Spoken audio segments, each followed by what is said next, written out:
desiring your prayers to the Lord in our behalf. Never gave the least occasion to suspect them of names are Having had no other evidences against me but the spectre It is the distressed evidences. condition of our wives. But whereas and your relations in So prison, not Satan, doubting that Lord, your accompany excellency us, if it and might your be without honors offense will to readily speak abhor something the in their politicians. behalf, Knowing my own no innocence. other design therein Distressed woman. than that the truth may appear.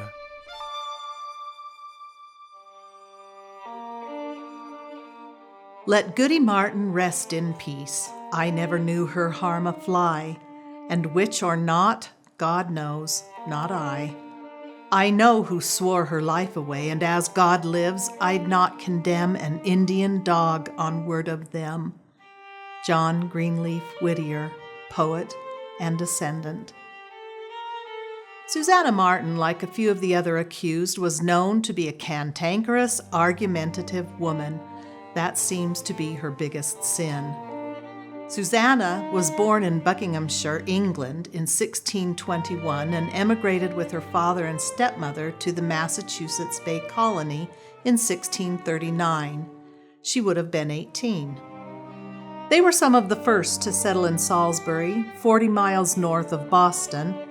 In 1646, at 25, she married the widower George Martin, a blacksmith. They relocated to Amesbury and had 8 children together. Witch accusations were nothing new to Susannah. Before 1692, she had already been accused of being a witch and taken to court twice. The first time, she was accused of tormenting William Brown's wife with her spirit. She was arrested, but then released on bail, and the charges were eventually dropped. The second time was more heinous. In 1669, when she was 48, William Sargent Jr. accused her of witchcraft and claimed to have seen her giving birth to and then killing an illegitimate child. Some accounts say it was her and George's own youngest child. It's hard to imagine at 48, but nevertheless possible. She was arrested, again posted bail, and was released with the promise of showing up for her court date. The accusations were later revoked, and there was no trial for fornication and infanticide. The charge of witchcraft, however, took an appeal to withdraw it. Her husband George sued William Sargent for libel. They received 1/8 of a penny. A bit of a slap in the face, but her name was cleared. But then, how can one clear others' opinions?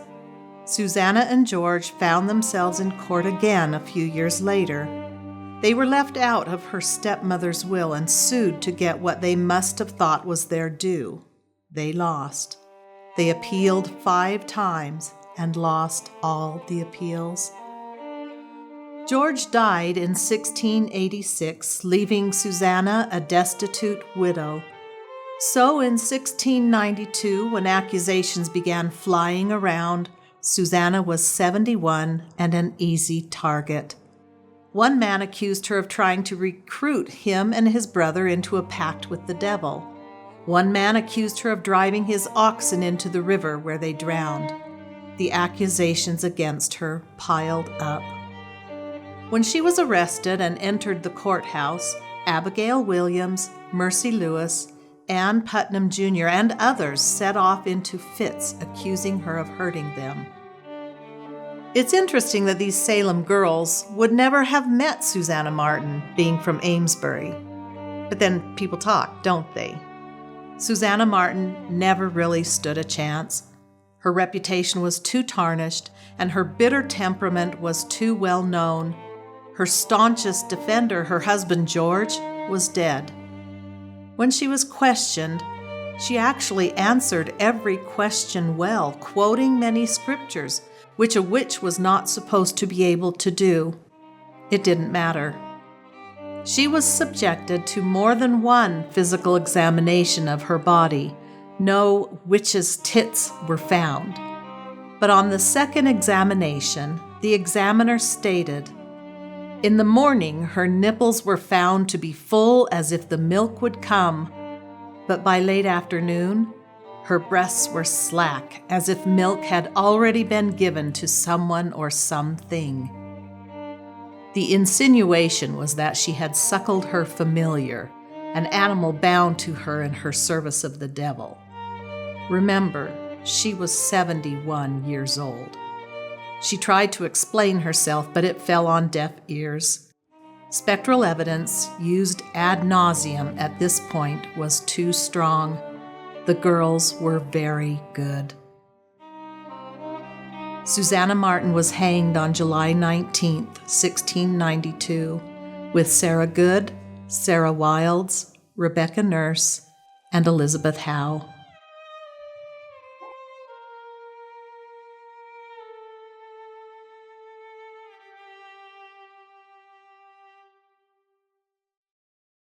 Thanks for watching. Like, subscribe, and share this with your friends, and join us again for more videos about Salem in 1692.